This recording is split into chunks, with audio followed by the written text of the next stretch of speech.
2 Kings, chapter 1. After Ahab's death, Moab rebelled against Israel. Now Ahaziah had fallen through the lattice of his upper room in Samaria and injured himself. So he sent messengers, saying to them, "Go and consult Baal-zebub, the god of Ekron, to see if I will recover from this injury." But the angel of the Lord said to Elijah the Tishbite, "Go up and meet the messengers of the king of Samaria, and ask them, is it because there is no God in Israel that you are going off to consult Baal-zebub, the god of Ekron? Therefore, this is what the Lord says, you will not leave the bed you are lying on. You will certainly die." So Elijah went.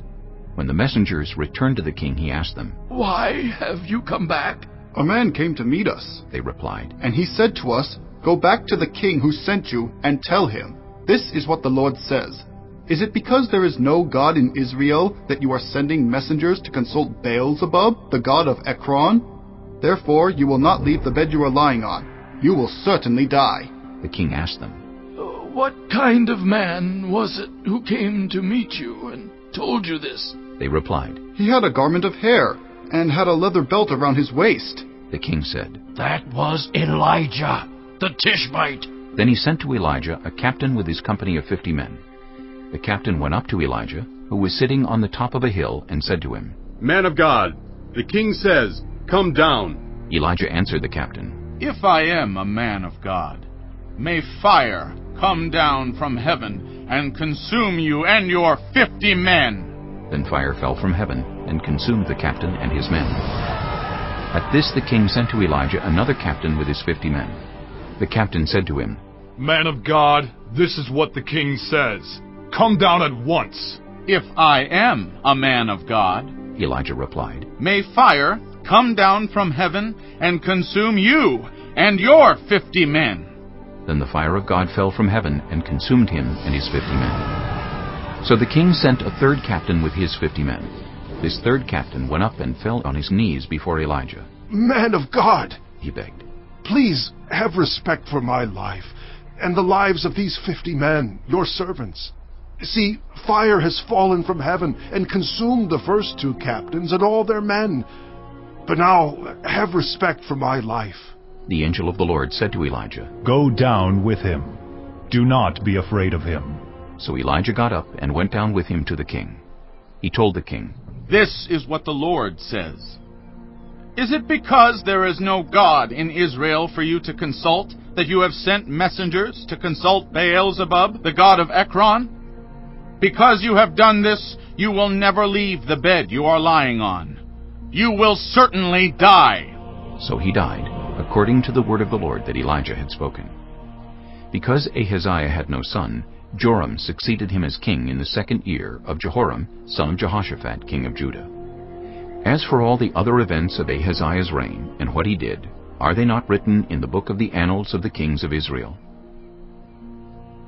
Chapter 2. When the Lord was about to take Elijah up to heaven in a whirlwind, Elijah and Elisha were on their way from Gilgal.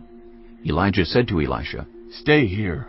The Lord has sent me to Bethel." But Elisha said, "As surely as the Lord lives, and as you live, I will not leave you." So they went down to Bethel. The company of the prophets at Bethel came out to Elisha and asked, "Do you know that the Lord is going to take your master from you today?" "Yes, I know," Elisha replied. "So be quiet." Then Elijah said to him, "Stay here, Elisha.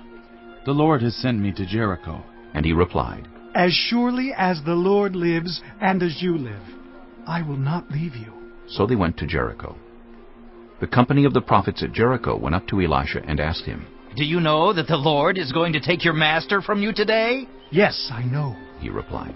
"So be quiet." Then Elijah said to him, "Stay here.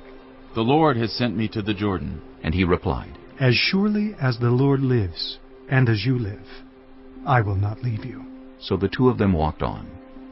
50 men from the company of the prophets went and stood at a distance, facing the place where Elijah and Elisha had stopped at the Jordan. Elijah took his cloak, rolled it up, and struck the water with it. The water divided to the right and to the left, and the 2 of them crossed over on dry ground. When they had crossed, Elijah said to Elisha, "Tell me, what can I do for you before I am taken from you?" Let me inherit a double portion of your spirit. Elisha replied. You have asked a difficult thing, Elijah said. Yet, if you see me when I am taken from you, it will be yours.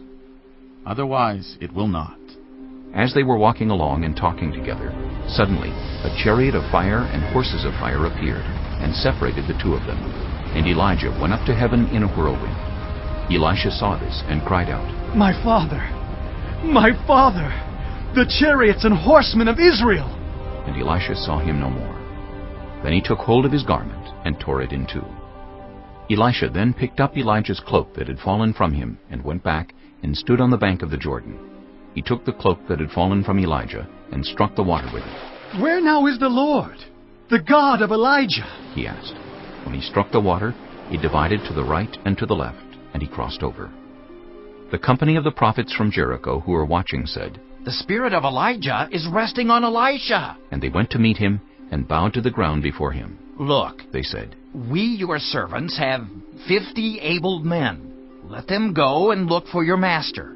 Perhaps the Spirit of the Lord has picked him up and set him down on some mountain or in some valley. No, Elisha replied. Do not send them. But they persisted until he was too embarrassed to refuse. So he said, Send them. And they sent 50 men who searched for 3 days, but did not find him. When they returned to Elisha, who was staying in Jericho, he said to them, Didn't I tell you not to go? The people of the city said to Elisha, Look, our Lord, this town is well situated, as you can see, but the water is bad, and the land is unproductive. Bring me a new bowl, he said, and put salt in it. So they brought it to him.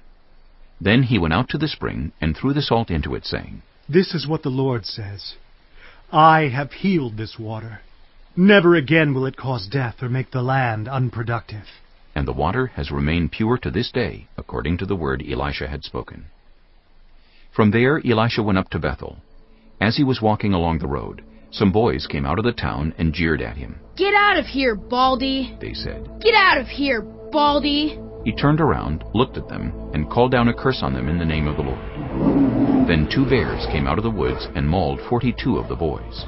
And he went on to Mount Carmel, and from there returned to Samaria.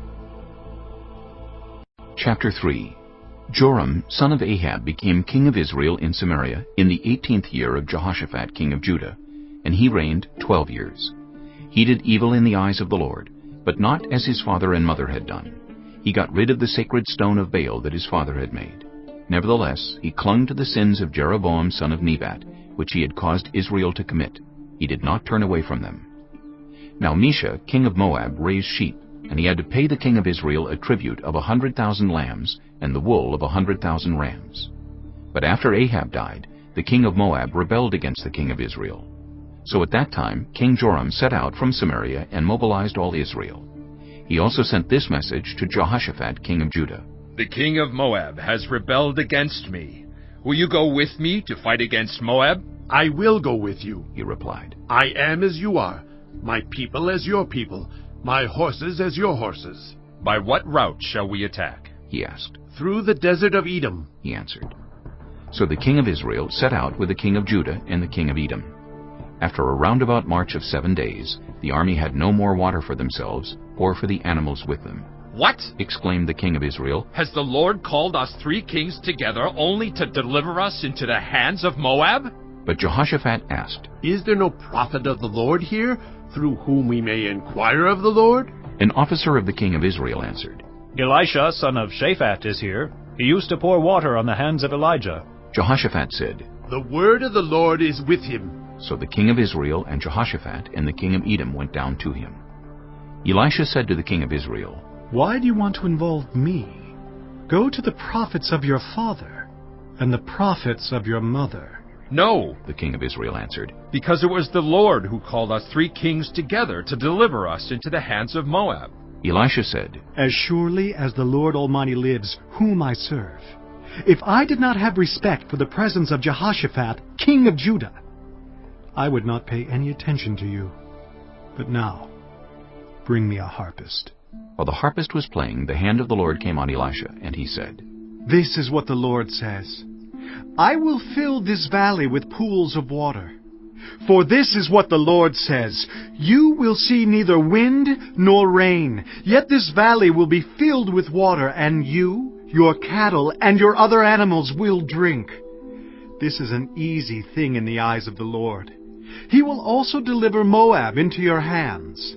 You will overthrow every fortified city and every major town. You will cut down every good tree, stop up all the springs, and ruin every good field with stones. The next morning, about the time for offering the sacrifice, there it was, water flowing from the direction of Edom, and the land was filled with water. Now all the Moabites had heard that the kings had come to fight against them. So every man, young and old, who could bear arms was called up and stationed on the border. When they got up early in the morning, the sun was shining on the water. To the Moabites across the way, the water looked red, like blood. That's blood, they said. Those kings must have fought and slaughtered each other. Now to the plunder, Moab! But when the Moabites came to the camp of Israel, the Israelites rose up and fought them until they fled. And the Israelites invaded the land and slaughtered the Moabites. They destroyed the towns, and each man threw a stone on every good field until it was covered. They stopped up all the springs and cut down every good tree. Only Kir-Hareseth was left with its stones in place, but men armed with slings surrounded it and attacked it. When the king of Moab saw that the battle had gone against him, he took with him 700 swordsmen to break through to the king of Edom, but they failed. Then he took his firstborn son, who was to succeed him as king, and offered him as a sacrifice on the city wall. The fury against Israel was great. They withdrew and returned to their own land. Chapter 4. The wife of a man from the company of the prophets cried out to Elisha, Your servant, my husband, is dead, and you know that he revered the Lord. But now his creditor is coming to take my 2 boys as his slaves. Elisha replied to her, How can I help you? Tell me, what do you have in your house? Your servant has nothing there at all, she said, except a small jar of olive oil. Elisha said, Go around and ask all your neighbors for empty jars. Don't ask for just a few.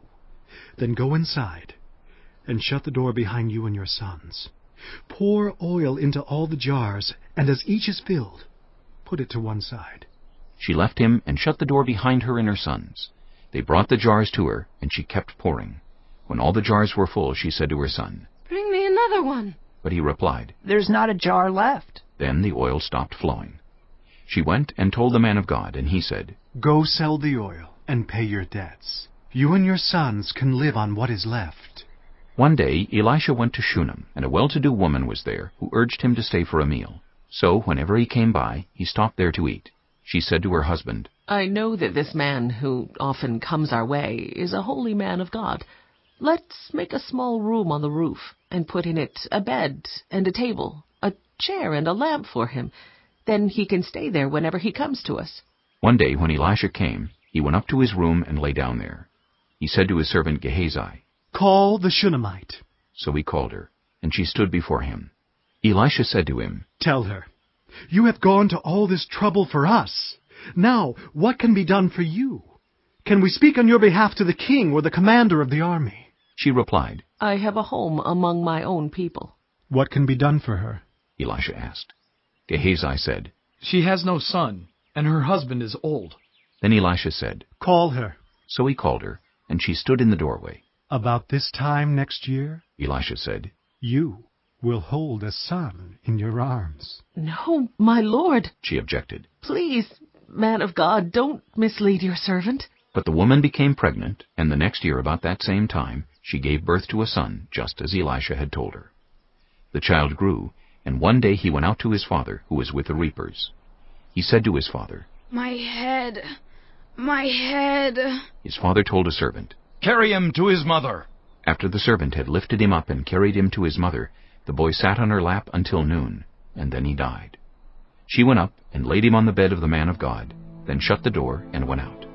She called her husband and said, Please send me one of the servants and a donkey so I can go to the man of God quickly and return. Why go to him today? He asked. It's not the new moon or the Sabbath. That's all right, she said. She saddled the donkey and said to her servant, Lead on. Don't slow down for me unless I tell you. So she set out and came to the man of God at Mount Carmel. When he saw her in the distance, the man of God said to his servant Gehazi, Look, there's the Shunammite. Run to meet her and ask her, are you all right? Is your husband all right? Is your child all right? Everything is all right, she said. When she reached the man of God at the mountain, she took hold of his feet. Gehazi came over to push her away, but the man of God said, Leave her alone. She is in bitter distress. But the Lord has hidden it from me and has not told me why. Did I ask you for a son, my lord? She said. Didn't I tell you, don't raise my hopes? Elisha said to Gehazi, Tuck your cloak into your belt. Take my staff in your hand and run. Don't greet anyone you meet. And if anyone greets you, do not answer. Lay my staff on the boy's face. But the child's mother said, As surely as the Lord lives, and as you live, I will not leave you. So he got up and followed her. Gehazi went on ahead and laid the staff on the boy's face, but there was no sound or response. So Gehazi went back to meet Elisha and told him, The boy has not awakened. When Elisha reached the house, there was the boy lying dead on his couch. He went in, shut the door on the two of them, and prayed to the Lord. Then he got on the bed and lay on the boy, mouth to mouth, eyes to eyes, hands to hands. As he stretched himself out on him, the boy's body grew warm. Elisha turned away and walked back and forth in the room, and then got on the bed and stretched out on him once more. The boy sneezed 7 times and opened his eyes. Elisha summoned Gehazi and said, Call the Shunammite. And he did. When she came, he said, Take your son. She came in, fell at his feet, and bowed to the ground. Then she took her son and went out. Elisha returned to Gilgal, and there was a famine in that region. While the company of the prophets was meeting with him, he said to his servant, Put on a large pot, and cook some stew for these prophets. One of them went out into the fields to gather herbs, and found a wild vine, and picked as many of its gourds as his garment could hold. When he returned, he cut them up into the pot of stew, though no one knew what they were. The stew was poured out for the men, but as they began to eat it, they cried out, Man of God, there is death in the pot! And they could not eat it. Elisha said, Get some flour. He put it into the pot and said, Serve it to the people to eat. And there was nothing harmful in the pot. A man came from Baal-Shalisha, bringing the man of God 20 loaves of barley bread baked from the first ripe grain, along with some heads of new grain. Give it to the people to eat, Elisha said. How can I set this before 100 men? His servant asked. But Elisha answered, Give it to the people to eat, for this is what the Lord says. They will eat, and have some left over. Then he set it before them, and they ate and had some left over, according to the word of the Lord. Chapter 5. Now Naaman was commander of the army of the king of Aram. He was a great man in the sight of his master, and highly regarded, because through him the Lord had given victory to Aram. He was a valiant soldier, but he had leprosy. Now bands of raiders from Aram had gone out, and had taken captive a young girl from Israel, and she served Naaman's wife. She said to her mistress, If only my master would see the prophet who is in Samaria, he would cure him of his leprosy. Naaman went to his master and told him what the girl from Israel had said. By all means, go, the king of Aram replied. I will send a letter to the king of Israel. So Naaman left, taking with him 10 talents of silver, 6,000 shekels of gold, and 10 sets of clothing. The letter that he took to the king of Israel read, With this letter I am sending my servant Naaman to you, so that you may cure him of his leprosy. As soon as the king of Israel read the letter, he tore his robes and said, Am I God? Can I kill and bring back to life? Why does this fellow send someone to me to be cured of his leprosy? See how he is trying to pick a quarrel with me. When Elisha the man of God heard that the king of Israel had torn his robes, he sent him this message. Why have you torn your robes? Have the man come to me, and he will know that there is a prophet in Israel. So Naaman went with his horses and chariots, and stopped at the door of Elisha's house. Elisha sent a messenger to say to him, Go wash yourself 7 times in the Jordan, and your flesh will be restored, and you will be cleansed. But Naaman went away angry and said, I thought that he would surely come out to me and stand and call on the name of the Lord his God, wave his hand over the spot, and cure me of my leprosy. Are not Abana and Pharpar, the rivers of Damascus, better than all the waters of Israel? Couldn't I wash in them and be cleansed? So he turned and went off in a rage. Naaman's servants went to him and said, My father, if the prophet had told you to do some great thing, would you not have done it? How much more then when he tells you, wash and be cleansed? So he went down and dipped himself in the Jordan 7 times, as the man of God had told him, and his flesh was restored and became clean like that of a young boy. Then Naaman and all his attendants went back to the man of God. He stood before him and said, Now I know that there is no God in all the world except in Israel. So please accept a gift from your servant. The prophet answered, As surely as the Lord lives, whom I serve, I will not accept a thing. And even though Naaman urged him, he refused. If you will not, said Naaman, please let me, your servant, be given as much earth as a pair of mules can carry, for your servant will never again make burnt offerings and sacrifices to any other god but the Lord. But may the Lord forgive your servant for this one thing. When my master enters the temple of Rimmon to bow down, and he is leaning on my arm, and I have to bow there also, when I bow down in the temple of Rimmon, may the Lord forgive your servant for this. Go in peace, Elisha said. After Naaman had traveled some distance, Gehazi, the servant of Elisha, the man of God, said to himself, My master was too easy on Naaman this Aramean by not accepting from him what he brought. As surely as the Lord lives, I will run after him and get something from him. So Gehazi hurried after Naaman. When Naaman saw him running toward him, he got down from the chariot to meet him. Is everything all right? He asked. Everything is all right, Gehazi answered. My master sent me to say, 2 young men from the company of the prophets have just come to me from the hill country of Ephraim. Please, give them a talent of silver and 2 sets of clothing. By all means, take 2 talents, said Naaman. He urged Gehazi to accept them, and then tied up the 2 talents of silver in 2 bags, with 2 sets of clothing. He gave them to 2 of his servants, and they carried them ahead of Gehazi. When Gehazi came to the hill, he took the things from the servants and put them away in the house. He sent the men away, and they left. When he went in and stood before his master, Elisha asked him, Where have you been, Gehazi? Your servant didn't go anywhere, Gehazi answered. But Elisha said to him, Was not my spirit with you when the man got down from his chariot to meet you? Is this the time to take money, or to accept clothes, or olive groves and vineyards, or flocks and herds, or male and female slaves? Naaman's leprosy will cling to you and to your descendants forever. Then Gehazi went from Elisha's presence, and his skin was leprous. It had become as white as snow. Chapter 6. The company of the prophets said to Elisha, Look, the place where we meet with you is too small for us. Let us go to the Jordan, where each of us can get a pole, and let us build a place there for us to meet. And he said, Go. Then one of them said, Won't you please come with your servants? I will, Elisha replied, and he went with them. They went to the Jordan and began to cut down trees. As one of them was cutting down a tree, the iron axe head fell into the water. Oh no, my lord, he cried out. It was borrowed. The man of God asked, Where did it fall? When he showed him the place, Elisha cut a stick and threw it there, and made the iron float. Lift it out, he said. Then the man reached out his hand and took it. Now the king of Aram was at war with Israel. After conferring with his officers, he said, I will set up my camp in such and such a place. The man of God sent word to the king of Israel, Beware of passing that place, because the Arameans are going down there. So the king of Israel checked on the place indicated by the man of God. Time and again Elisha warned the king, so that he was on his guard in such places. This enraged the king of Aram. He summoned his officers and demanded of them, Tell me, which of us is on the side of the king of Israel? None of us, my lord the king, said one of his officers. But Elisha, the prophet who is in Israel, tells the king of Israel the very words you speak in your bedroom. Go, find out where he is, the king ordered, so I can send men and capture him. The report came back. He is in Dothan. Then he sent horses and chariots and a strong force there. They went by night and surrounded the city.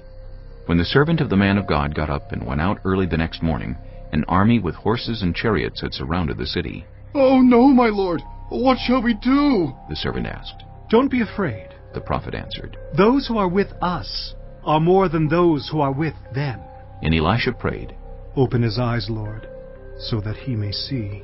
Then the Lord opened the servant's eyes, and he looked and saw the hills full of horses and chariots of fire all around Elisha. As the enemy came down toward him, Elisha prayed to the Lord. "Strike this army with blindness." So he struck them with blindness, as Elisha had asked. Elisha told them, "This is not the road, and this is not the city. Follow me, and I will lead you to the man you are looking for." And he led them to Samaria. After they entered the city, Elisha said, "Lord, open the eyes of these men so they can see." Then the Lord opened their eyes, and they looked, and there they were, inside Samaria. When the king of Israel saw them, he asked Elisha, "Shall I kill them, my father?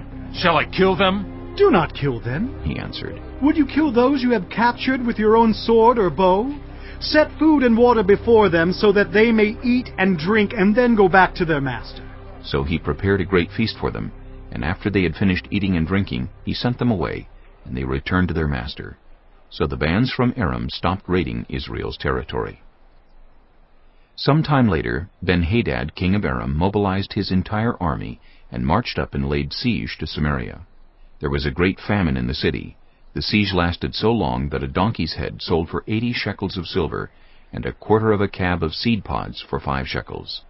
As the king of Israel was passing by on the wall, a woman cried to him, "Help me, my lord the king!" The king replied, "If the Lord does not help you, where can I get help for you? From the threshing floor? From the winepress?" Then he asked her, "What's the matter?" She answered, "This woman said to me, 'Give up your son so we may eat him today, and tomorrow we'll eat my son.' So we cooked my son and ate him. The next day I said to her, 'Give up your son so we may eat him.' But she had hidden him." When the king heard the woman's words, he tore his robes. As he went along the wall, the people looked, and they saw that, under his robes, he had sackcloth on his body. He said, "May God deal with me, be it ever so severely, if the head of Elijah, son of Shaphat, remains on his shoulders today." Now Elisha was sitting in his house, and the elders were sitting with him.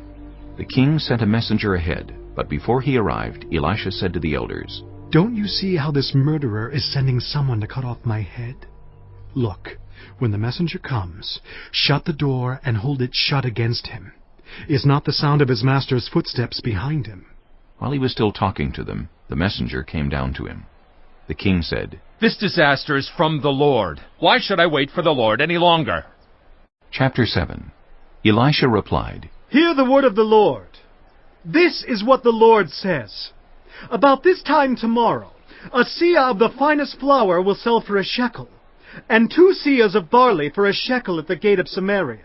The officer on whose arm the king was leaning said to the man of God, "Look, even if the Lord should open the floodgates of the heavens, could this happen?" "You will see it with your own eyes," answered Elisha, "but you will not eat any of it." Now there were 4 men with leprosy at the entrance of the city gate. They said to each other, "Why stay here until we die? If we say, 'We'll go into the city,' the famine is there and we will die. And if we stay here, we will die. So let's go over to the camp of the Arameans and surrender. If they spare us, we live. If they kill us, then we die." At dusk they got up and went to the camp of the Arameans. When they reached the edge of the camp, no one was there, for the Lord had caused the Arameans to hear the sound of chariots and horses and a great army, so that they said to one another, "Look, the king of Israel has hired the Hittite and Egyptian kings to attack us." So they got up and fled in the dusk, and abandoned their tents and their horses and donkeys. They left the camp as it was, and ran for their lives. The men who had leprosy reached the edge of the camp, entered one of the tents, and ate and drank. Then they took silver, gold, and clothes, and went off and hid them. They returned and entered another tent, and took some things from it, and hid them also. Then they said to each other, "What we're doing is not right. This is a day of good news, and we are keeping it to ourselves. If we wait until daylight, punishment will overtake us. Let's go at once and report this to the royal palace." So they went and called out to the city gatekeepers and told them, "We went into the Aramean camp and no one was there, not a sound of anyone, only tethered horses and donkeys, and the tents left just as they were." The gatekeepers shouted the news, and it was reported within the palace. The king got up in the night and said to his officers, "I will tell you what the Arameans have done to us. They know we are starving. So they have left the camp to hide in the countryside, thinking they will surely come out, and then we will take them alive and get into the city. One of his officers answered, "Have some men take 5 of the horses that are left in the city. Their plight will be like that of all the Israelites left here. Yes, they will only be like all these Israelites who are doomed. So let us send them to find out what happened." So they selected 2 chariots with their horses, and the king sent them after the Aramean army. He commanded the drivers, "Go and find out what has happened." They followed them as far as the Jordan, and they found the whole road strewn with the clothing and equipment the Arameans had thrown away in their headlong flight. So the messengers returned and reported to the king. Then the people went out and plundered the camp of the Arameans.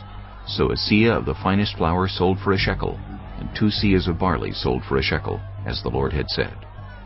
Now the king had put the officer on whose arm he leaned in charge of the gate, and the people trampled him in the gateway, and he died, just as the man of God had foretold when the king came down to his house. It happened as the man of God had said to the king, "About this time tomorrow, a seah of the finest flour will sell for a shekel, and 2 seahs of barley for a shekel at the gate of Samaria." The officer had said to the man of God, "Look, even if the Lord should open the floodgates of the heavens, could this happen?" The man of God had replied, "You will see it with your own eyes, but you will not eat any of it." And that is exactly what happened to him, for the people trampled him in the gateway, and he died. Chapter 8. Now Elisha had said to the woman whose son he had restored to life, "Go away with your family and stay for a while wherever you can, because the Lord has decreed a famine in the land that will last 7 years." The woman proceeded to do as the man of God said. She and her family went away and stayed in the land of the Philistines 7 years. At the end of the 7 years, she came back from the land of the Philistines and went to appeal to the king for her house and land. The king was talking to Gehazi, the servant of the man of God, and had said, "Tell me about all the great things Elisha has done." Just as Gehazi was telling the king how Elisha had restored the dead to life, the woman whose son Elisha had brought back to life came to appeal to the king for her house and land. Gehazi said, "This is the woman, my lord the king, and this is her son, whom Elisha restored to life." The king asked the woman about it, and she told him.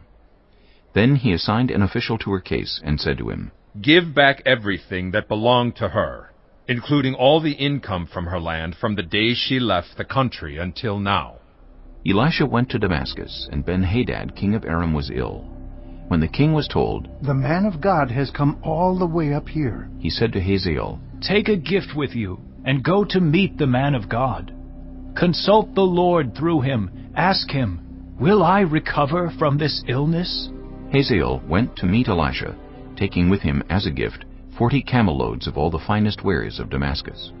He went in and stood before him and said, "Your son, Ben-Hadad, king of Aram, has sent me to ask, will I recover from this illness?" Elisha answered, "Go and say to him, 'You will certainly recover.'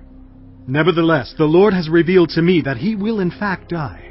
He stared at him with a fixed gaze until Hazael was embarrassed. Then the man of God began to weep. "Why is my lord weeping?" asked Hazael. "Because I know the harm you will do to the Israelites," he answered. "You will set fire to their fortified places, kill their young men with the sword, dash their little children to the ground, and rip open their pregnant women." Hazael said, "How could your servant, a mere dog, accomplish such a feat?" "The Lord has shown me that you will become king of Aram," answered Elisha. Then Hazael left Elisha and returned to his master. When Ben-Hadad asked, "What did Elisha say to you?" Hazael replied, "He told me that you would certainly recover." But the next day he took a thick cloth, soaked it in water, and spread it over the king's face so that he died. Then Hazael succeeded him as king. In the 5th year of Joram, son of Ahab, king of Israel, when Jehoshaphat was king of Judah, Jehoram, son of Jehoshaphat, began his reign as king of Judah. He was 32 years old when he became king, and he reigned in Jerusalem 8 years. He followed the ways of the kings of Israel, as the house of Ahab had done, for he married a daughter of Ahab. He did evil in the eyes of the Lord. Nevertheless, for the sake of his servant David, the Lord was not willing to destroy Judah. He had promised to maintain a lamp for David and his descendants forever. In the time of Jehoram, Edom rebelled against Judah and set up its own king. So Jehoram went to Zair with all his chariots. The Edomites surrounded him and his chariot commanders, but he rose up and broke through by night. His army, however, fled back home. To this day, Edom has been in rebellion against Judah. Libnah revolted at the same time. As for the other events of Jehoram's reign and all he did, are they not written in the book of the annals of the kings of Judah? Jehoram rested with his ancestors, and was buried with them in the city of David, and Ahaziah his son succeeded him as king. In the 12th year of Joram son of Ahab king of Israel, Ahaziah son of Jehoram king of Judah began to reign. Ahaziah was 22 years old when he became king, and he reigned in Jerusalem 1 year. His mother's name was Athaliah, a granddaughter of Omri king of Israel. He followed the ways of the house of Ahab, and did evil in the eyes of the Lord, as the house of Ahab had done, for he was related by marriage to Ahab's family. Ahaziah went with Joram son of Ahab to war against Hazael, king of Aram, at Ramoth-Gilead. The Arameans wounded Joram, so King Joram returned to Jezreel to recover from the wounds the Arameans had inflicted on him at Ramoth in his battle with Hazael, king of Aram. Then Ahaziah, son of Jehoram, king of Judah, went down to Jezreel to see Joram, son of Ahab, because he had been wounded. Chapter 9. The prophet Elisha summoned a man from the company of the prophets and said to him, Tuck your cloak into your belt. Take this flask of olive oil with you and go to Ramoth-Gilead. When you get there, look for Jehu, son of Jehoshaphat, the son of Nimshi. Go to him, get him away from his companions, and take him into an inner room. Then take the flask and pour the oil on his head, and declare, This is what the Lord says. I anoint you king over Israel. Then open the door and run. Don't delay. So the young prophet went to Ramoth-Gilead. When he arrived, he found the army officers sitting together. I have a message for you, Commander, he said. For which of us? Asked Jehu. For you, Commander, he replied. Jehu got up and went into the house. Then the prophet poured the oil on Jehu's head and declared, This is what the Lord, the God of Israel, says. I anoint you king over the Lord's people, Israel. You are to destroy the house of Ahab, your master, and I will avenge the blood of my servants, the prophets, and the blood of all the Lord's servants shed by Jezebel. The whole house of Ahab will perish. I will cut off from Ahab every last male in Israel, slave or free. I will make the house of Ahab like the house of Jeroboam, son of Nebat, and like the house of Baasha, son of Ahijah. As for Jezebel, dogs will devour her on the plot of ground at Jezreel, and no one will bury her. Then he opened the door and ran. When Jehu went out to his fellow officers, one of them asked him, Is everything all right? Why did this maniac come to you? You know the man and the sort of things he says, Jehu replied. That's not true, they said. Tell us. Jehu said, Here is what he told me. This is what the Lord says. I anoint you king over Israel. They quickly took their cloaks and spread them under him on the bare steps. Then they blew the trumpet and shouted, Jehu is king! So Jehu, son of Jehoshaphat, the son of Nimshi, conspired against Joram. Now Joram and all Israel had been defending Ramoth-Gilead against Hazael, king of Aram. But King Joram had returned to Jezreel to recover from the wounds the Arameans had inflicted on him in the battle with Hazael, king of Aram. Jehu said, If you desire to make me king, don't let anyone slip out of the city to go and tell the news in Jezreel. Then he got into his chariot and rode to Jezreel, because Joram was resting there, and Ahaziah, king of Judah, had gone down to see him. When the lookout standing on the tower in Jezreel saw Jehu's troops approaching, he called out, I see some troops coming! Get a horseman, Joram ordered. Send him to meet them and ask, Do you come in peace? The horseman rode off to meet Jehu and said, This is what the king says. Do you come in peace? What do you have to do with peace? Jehu replied. Fall in behind me. The lookout reported, The messenger has reached them, but he isn't coming back. So the king sent out a second horseman. When he came to them, he said, This is what the king says. Do you come in peace? Jehu replied, What do you have to do with peace? Fall in behind me. The lookout reported, He has reached them, but he isn't coming back either. The driving is like that of Jehu, son of Nimshi. He drives like a maniac. Hitch up my chariot, Joram ordered. And when it was hitched up, Joram, king of Israel, and Ahaziah, king of Judah, rode out, each in his own chariot, to meet Jehu. They met him at the plot of ground that had belonged to Naboth the Jezreelite. When Joram saw Jehu, he asked, "Have you come in peace, Jehu?" "How can there be peace?" Jehu replied, "as long as all the idolatry and witchcraft of your mother Jezebel abound." Joram turned about and fled, calling out to Ahaziah, "Treachery, Ahaziah!" Then Jehu drew his bow and shot Joram between the shoulders. The arrow pierced his heart, and he slumped down in his chariot. Jehu said to Bidkar, his chariot officer, "Pick him up and throw him on the field that belonged to Naboth the Jezreelite. Remember how you and I were riding together in chariots behind Ahab his father when the Lord spoke this prophecy against him. Yesterday I saw the blood of Naboth and the blood of his sons, declares the Lord, and I will surely make you pay for it on this plot of ground, declares the Lord. Now then, pick him up and throw him on that plot in accordance with the word of the Lord." When Ahaziah, king of Judah, saw what had happened, he fled up the road to Beth-Hagan. Jehu chased him, shouting, "Kill him, too!" They wounded him in his chariot on the way up to Gur near Ibleam, but he escaped to Megiddo and died there. His servants took him by chariot to Jerusalem and buried him with his ancestors in his tomb in the city of David. In the 11th year of Joram, son of Ahab, Ahaziah had become king of Judah. Then Jehu went to Jezreel. When Jezebel heard about it, she put on eye makeup, arranged her hair, and looked out of a window. As Jehu entered the gate, she asked, "Have you come in peace, you Zimri, you murderer of your master?" He looked up at the window and called out, "Who is on my side?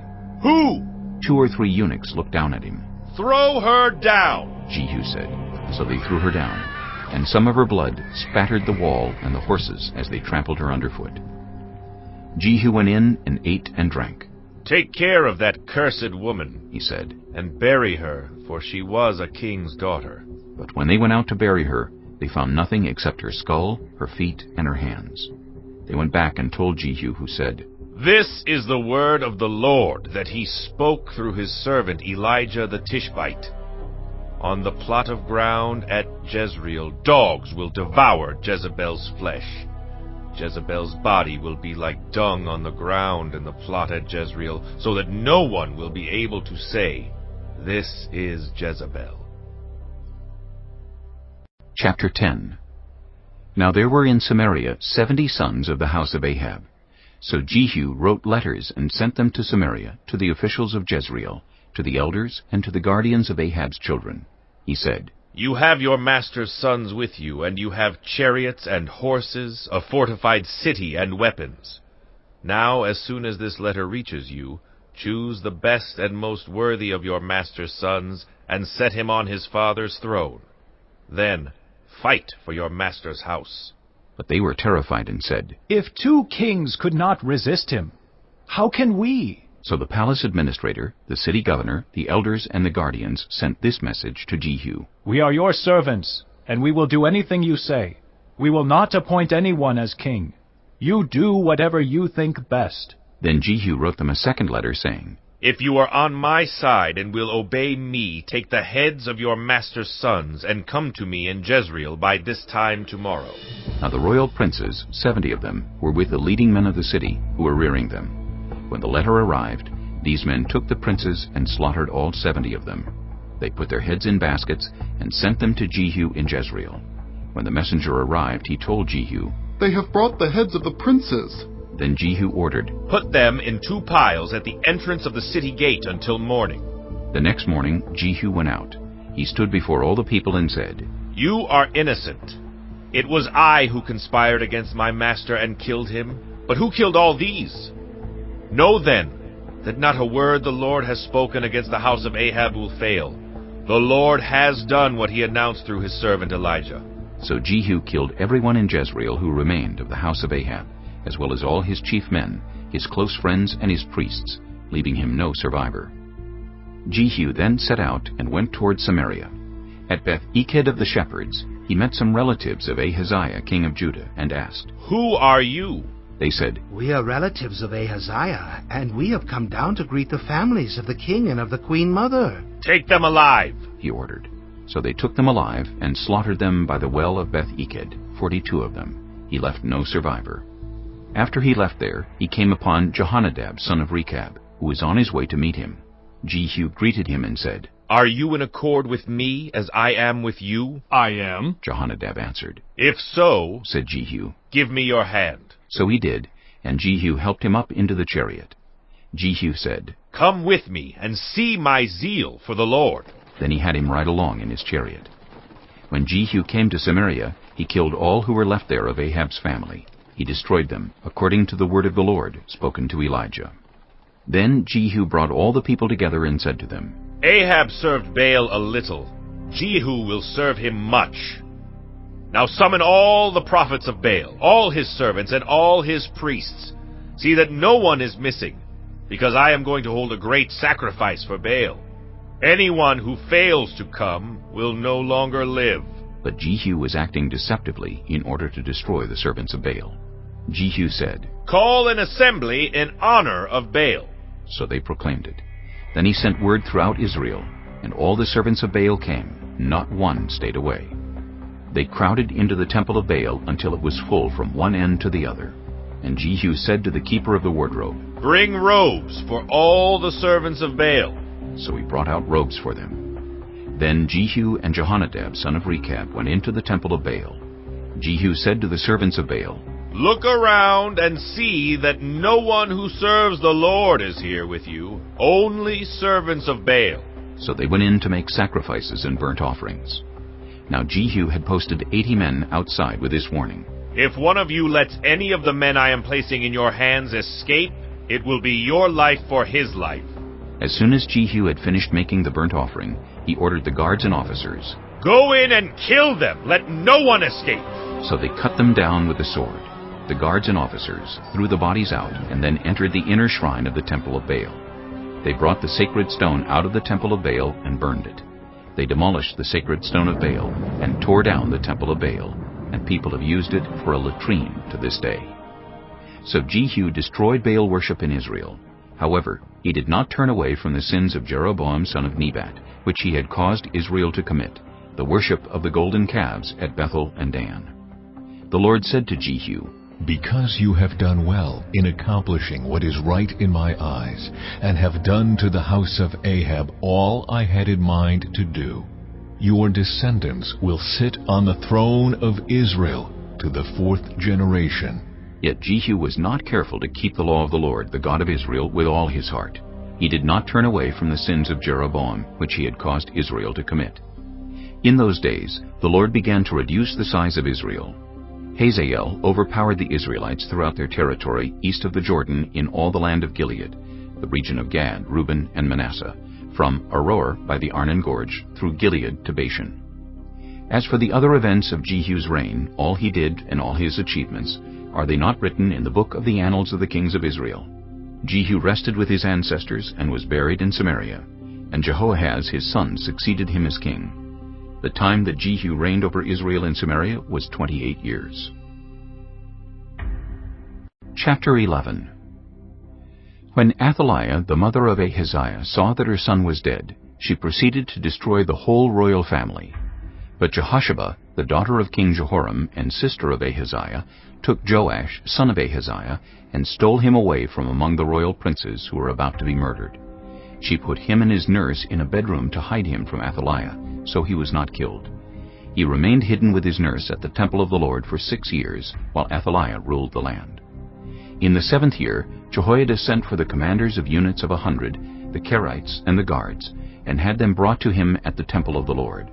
He made a covenant with them, and put them under oath at the temple of the Lord. Then he showed them the king's son. He commanded them, saying, This is what you are to do. You who are in the 3 companies that are going on duty on the Sabbath, a third of you guarding the royal palace, a third at the Sur Gate, and a third at the gate behind the guard, who take turns guarding the temple.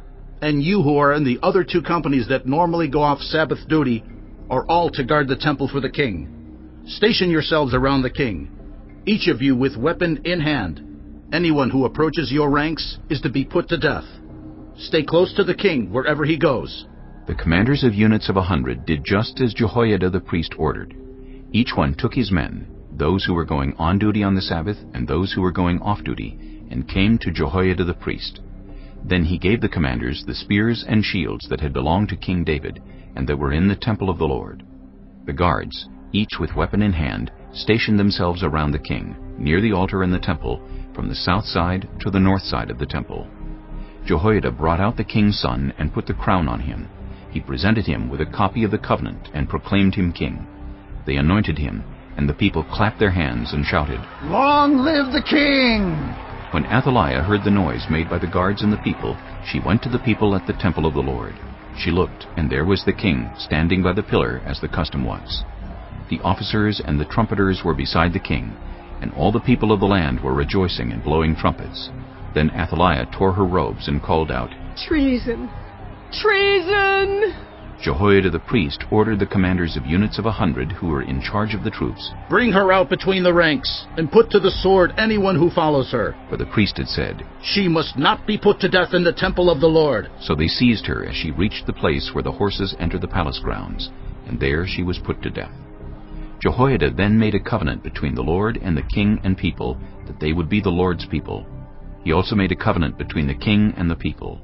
All the people of the land went to the temple of Baal and tore it down. They smashed the altars and idols to pieces, and killed Mattan, the priest of Baal, in front of the altars. Then Jehoiada the priest posted guards at the temple of the Lord.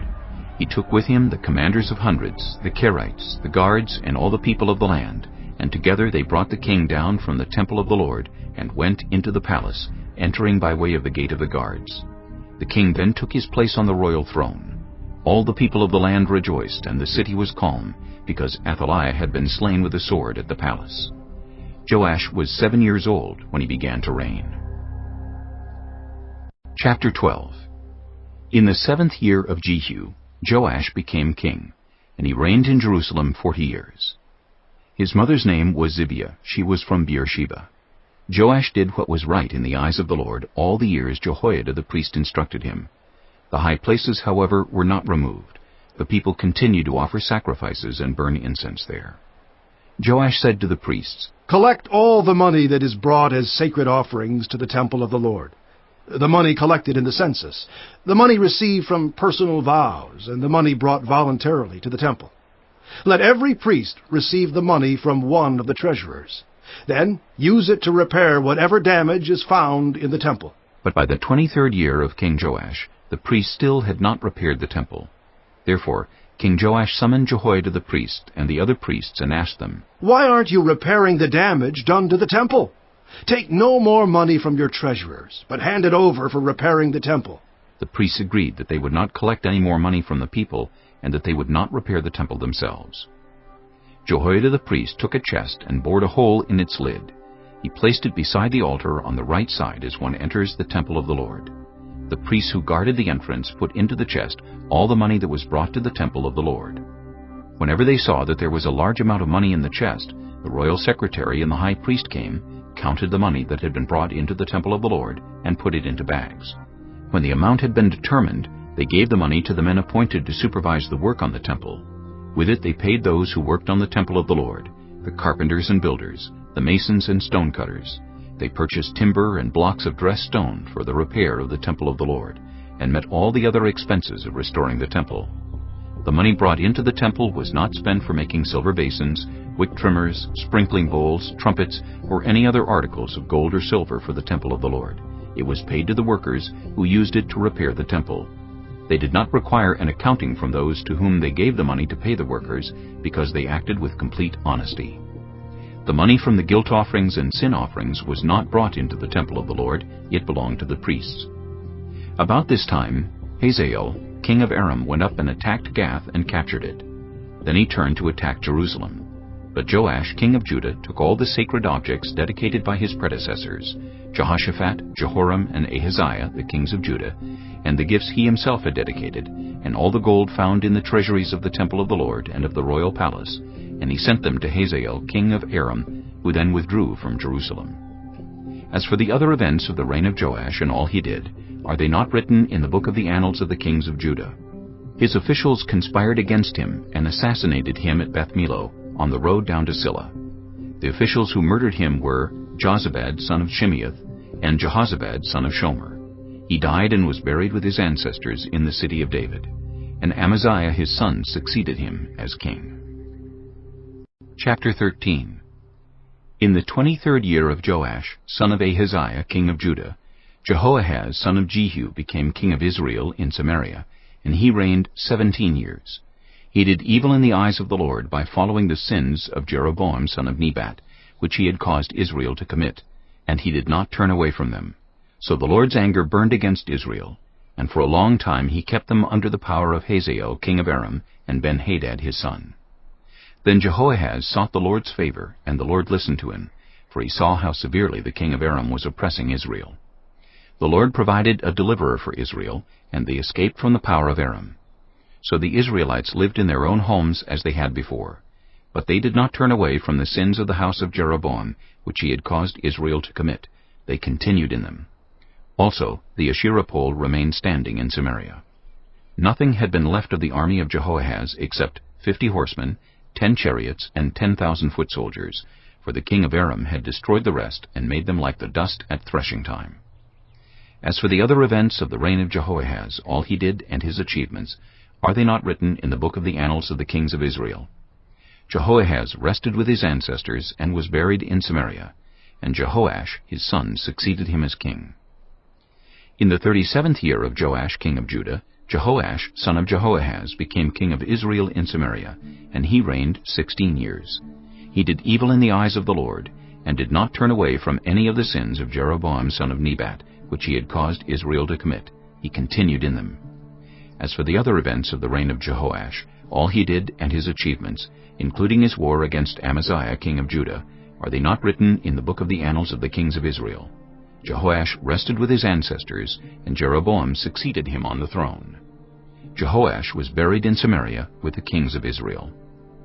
Now Elisha had been suffering from the illness from which he died. Jehoash king of Israel went down to see him and wept over him. "My father! My father!" he cried. "The chariots and horsemen of Israel!" Elisha said, "Get a bow and some arrows." And he did so. "Take the bow in your hands," he said to the king of Israel. When he had taken it, Elisha put his hands on the king's hands. "Open the east window," he said, and he opened it. "Shoot," Elisha said, and he shot. "The Lord's arrow of victory, the arrow of victory over Aram," Elisha declared. "You will completely destroy the Arameans at Aphek." Then he said, "Take the arrows." And the king took them. Elisha told him, "Strike the ground." He struck it 3 times and stopped. The man of God was angry with him and said, "You should have struck the ground 5 or 6 times. Then you would have defeated Aram and completely destroyed it. But now you will defeat it only 3 times. Elisha died and was buried. Now Moabite raiders used to enter the country every spring. Once while some Israelites were burying a man, suddenly they saw a band of raiders, so they threw the man's body into Elisha's tomb. When the body touched Elisha's bones, the man came to life and stood up on his feet. Hazael, king of Aram, oppressed Israel throughout the reign of Jehoahaz. But the Lord was gracious to them, and had compassion and showed concern for them, because of his covenant with Abraham, Isaac, and Jacob. To this day he has been unwilling to destroy them or banish them from his presence. Hazael, king of Aram, died, and Ben-Hadad his son succeeded him as king. Then Jehoash, son of Jehoahaz, recaptured from Ben-Hadad, son of Hazael, the towns he had taken in battle from his father Jehoahaz. 3 times Jehoash defeated him, and so he recovered the Israelite towns. Chapter 14. In the 2nd year of Jehoash, son of Jehoahaz, king of Israel, Amaziah, son of Joash, king of Judah, began to reign. He was 25 years old when he became king, and he reigned in Jerusalem 29 years. His mother's name was Jehoaddin. She was from Jerusalem. He did what was right in the eyes of the Lord, but not as his father David had done. In everything he followed the example of his father Joash. The high places, however, were not removed. The people continued to offer sacrifices and burn incense there. After the kingdom was firmly in his grasp, he executed the officials who had murdered his father the king. Yet he did not put the children of the assassins to death, in accordance with what is written in the book of the law of Moses, where the Lord commanded, "Parents are not to be put to death for their children, nor children put to death for their parents. Each will die for their own sin." He was the one who defeated 10,000 Edomites in the Valley of Salt and captured Selah in battle, calling it Joktheel, the name it has to this day. Then Amaziah sent messengers to Jehoash, son of Jehoahaz, the son of Jehu, king of Israel, with the challenge, "Come, let us face each other in battle." But Jehoash, king of Israel, replied to Amaziah, king of Judah, "A thistle in Lebanon sent a message to a cedar in Lebanon. Give your daughter to my son in marriage." Then a wild beast in Lebanon came along and trampled the thistle underfoot. You have indeed defeated Edom, and now you are arrogant. Glory in your victory, but stay at home. Why ask for trouble and cause your own downfall, and that of Judah also? Amaziah, however, would not listen, so Jehoash, king of Israel, attacked. He and Amaziah, king of Judah, faced each other at Bethshemesh in Judah. Judah was routed by Israel, and every man fled to his home. Jehoash, king of Israel, captured Amaziah, king of Judah, the son of Joash, the son of Ahaziah, at Bethshemesh. Then Jehoash went to Jerusalem and broke down the wall of Jerusalem from the Ephraim gate to the corner gate, a section about 400 cubits long. He took all the gold and silver and all the articles found in the temple of the Lord and in the treasuries of the royal palace. He also took hostages and returned to Samaria. As for the other events of the reign of Jehoash, what he did and his achievements, including his war against Amaziah, king of Judah, are they not written in the book of the annals of the kings of Israel? Jehoash rested with his ancestors and was buried in Samaria with the kings of Israel, and Jeroboam his son succeeded him as king. Amaziah, son of Joash, king of Judah, lived for 15 years after the death of Jehoash, son of Jehoahaz, king of Israel. As for the other events of Amaziah's reign, are they not written in the book of the annals of the kings of Judah? They conspired against him in Jerusalem, and he fled to Lachish, but they sent men after him to Lachish and killed him there. He was brought back by horse, and was buried in Jerusalem with his ancestors in the city of David. Then all the people of Judah took Azariah, who was 16 years old, and made him king in place of his father Amaziah. He was the one who rebuilt Elath and restored it to Judah after Amaziah rested with his ancestors. In the 15th year of Amaziah, son of Joash, king of Judah, Jeroboam, son of Jehoash, king of Israel, became king in Samaria, and he reigned 41 years. He did evil in the eyes of the Lord, and did not turn away from any of the sins of Jeroboam, son of Nebat, which he had caused Israel to commit. He was the one who restored the boundaries of Israel from Lebo-Hamath to the Dead Sea, in accordance with the word of the Lord, the God of Israel, spoken through his servant Jonah, son of Amittai, the prophet from Gath-Hepher. The Lord had seen how bitterly everyone in Israel, whether slave or free, was suffering. There was no one to help them. And since the Lord had not said he would blot out the name of Israel from under heaven, he saved them by the hand of Jeroboam, son of Jehoash. As for the other events of Jeroboam's reign, all he did and his military achievements, including how he recovered for Israel both Damascus and Hamath, which had belonged to Judah, are they not written in the book of the annals of the kings of Israel? Jeroboam rested with his ancestors, the kings of Israel, and Zechariah his son succeeded him as king.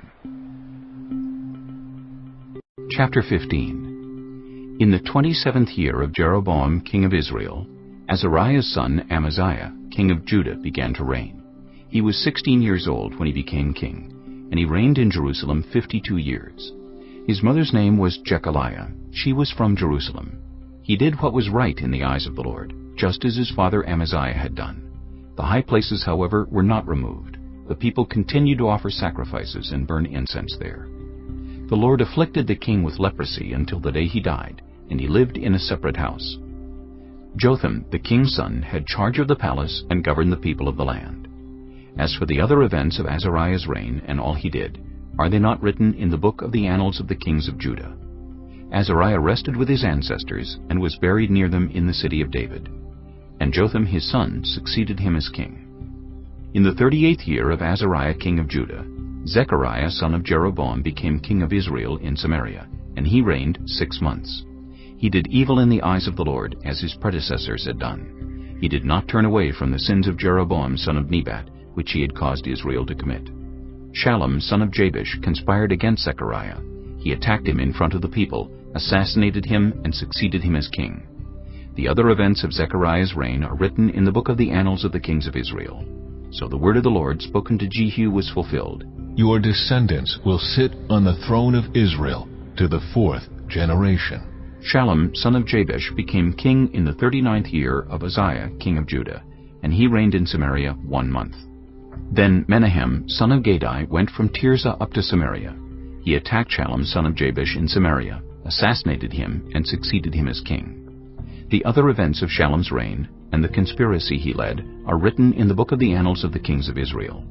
At that time, Menahem, starting out from Tirzah, attacked Tifsah and everyone in the city and its vicinity, because they refused to open their gates. He sacked Tifsah and ripped open all the pregnant women.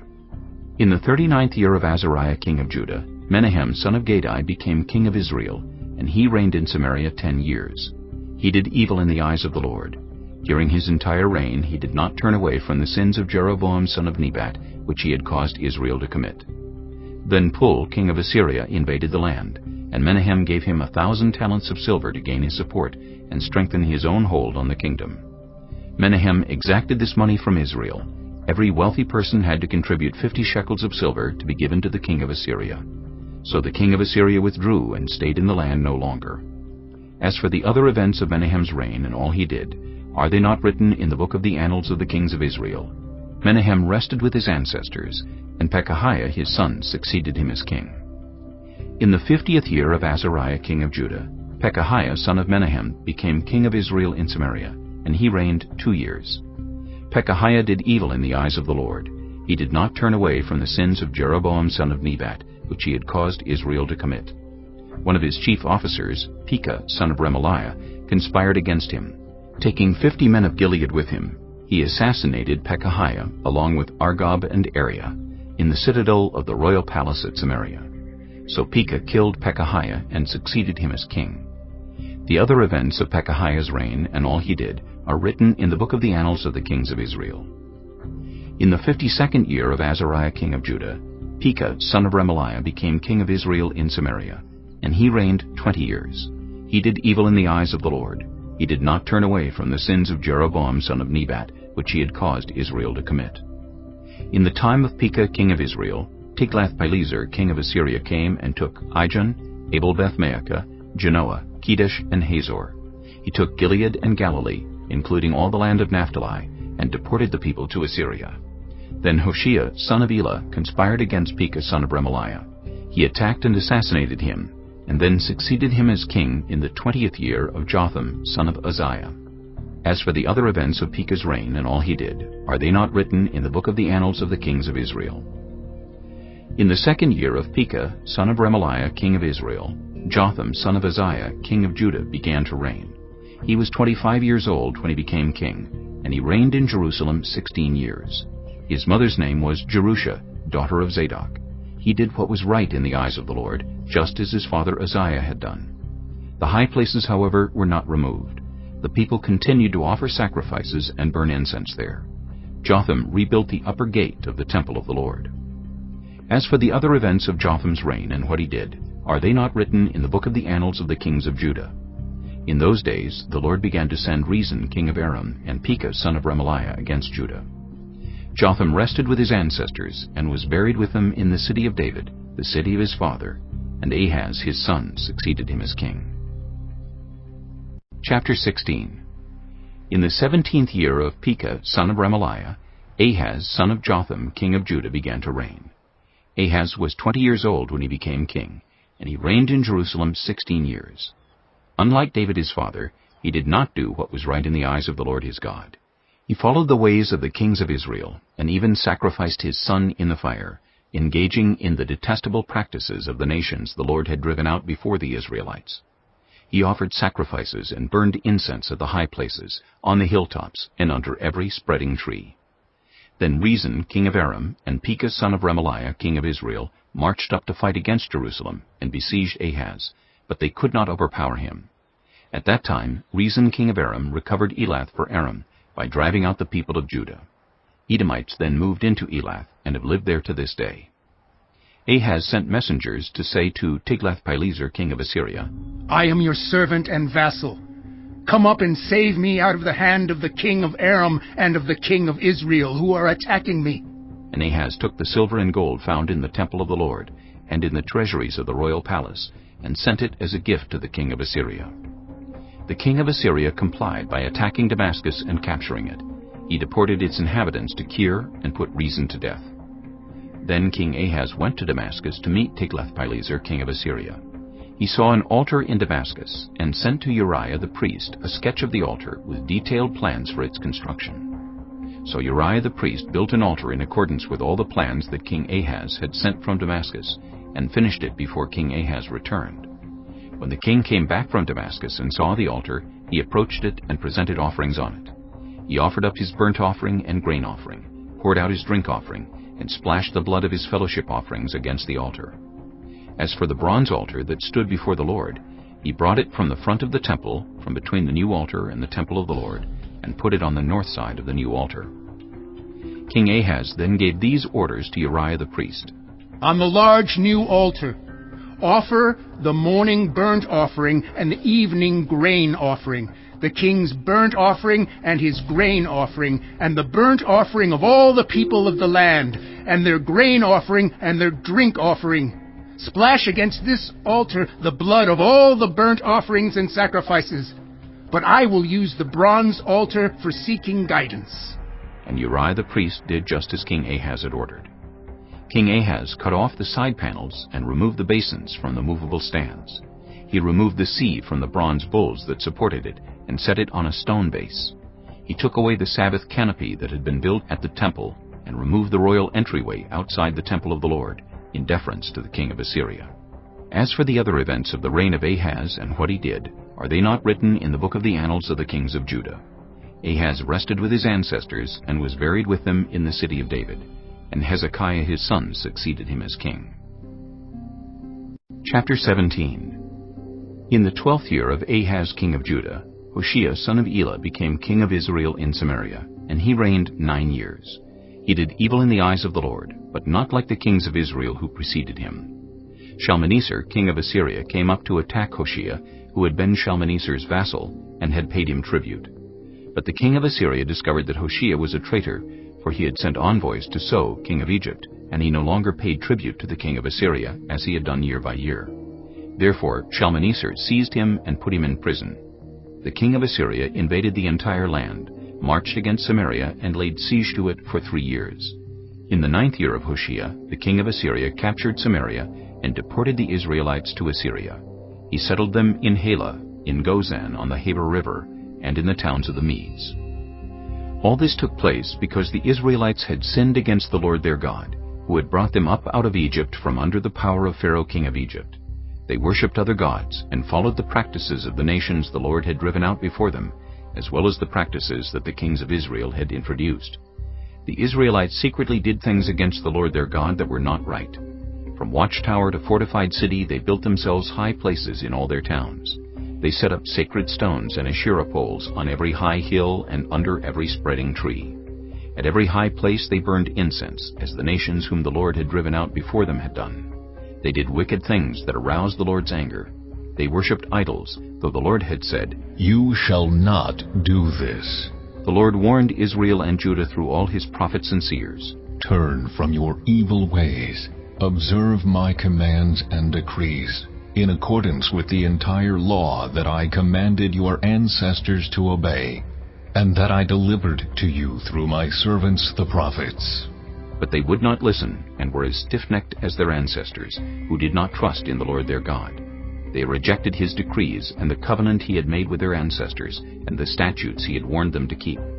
They followed worthless idols, and themselves became worthless. They imitated the nations around them, although the Lord had ordered them, "Do not do as they do."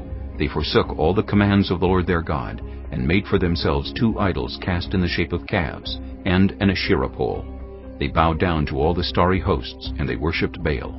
They sacrificed their sons and daughters in the fire. They practiced divination and sought omens, and sold themselves to do evil in the eyes of the Lord, arousing his anger. So the Lord was very angry with Israel, and removed them from his presence. Only the tribe of Judah was left, and even Judah did not keep the commands of the Lord their God. They followed the practices Israel had introduced. Therefore the Lord rejected all the people of Israel. He afflicted them and gave them into the hands of plunderers, until he thrust them from his presence. When he tore Israel away from the house of David, they made Jeroboam son of Nebat their king. Jeroboam enticed Israel away from following the Lord, and caused them to commit a great sin. The Israelites persisted in all the sins of Jeroboam and did not turn away from them until the Lord removed them from his presence, as he had warned through all his servants the prophets. So the people of Israel were taken from their homeland into exile in Assyria, and they are still there. The king of Assyria brought people from Babylon, Cutha, Ava, Hamath, and Sepharvaim, and settled them in the towns of Samaria to replace the Israelites. They took over Samaria and lived in its towns. When they first lived there, they did not worship the Lord, so he sent lions among them, and they killed some of the people. It was reported to the king of Assyria, "The people you deported and resettled in the towns of Samaria do not know what the God of that country requires. He has sent lions among them, which are killing them off, because the people do not know what he requires." Then the king of Assyria gave this order, "Have one of the priests you took captive from Samaria go back to live there, and teach the people what the God of the land requires." So one of the priests who had been exiled from Samaria came to live in Bethel, and taught them how to worship the Lord. Nevertheless, each national group made its own gods in the several towns where they settled, and set them up in the shrines the people of Samaria had made at the high places. The people from Babylon made Succoth-Benoth, those from Cutha made Nergal, and those from Hamath made Ashima.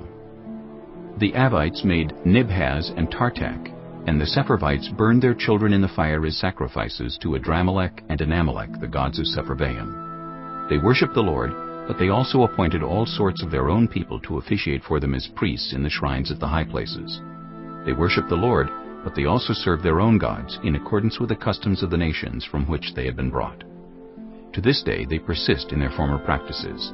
They neither worship the Lord nor adhere to the decrees and regulations, the laws and commands that the Lord gave the descendants of Jacob, whom he named Israel. When the Lord made a covenant with the Israelites, he commanded them, "Do not worship any other gods, or bow down to them, serve them, or sacrifice to them. But the Lord, who brought you up out of Egypt with mighty power and outstretched arm, is the one you must worship.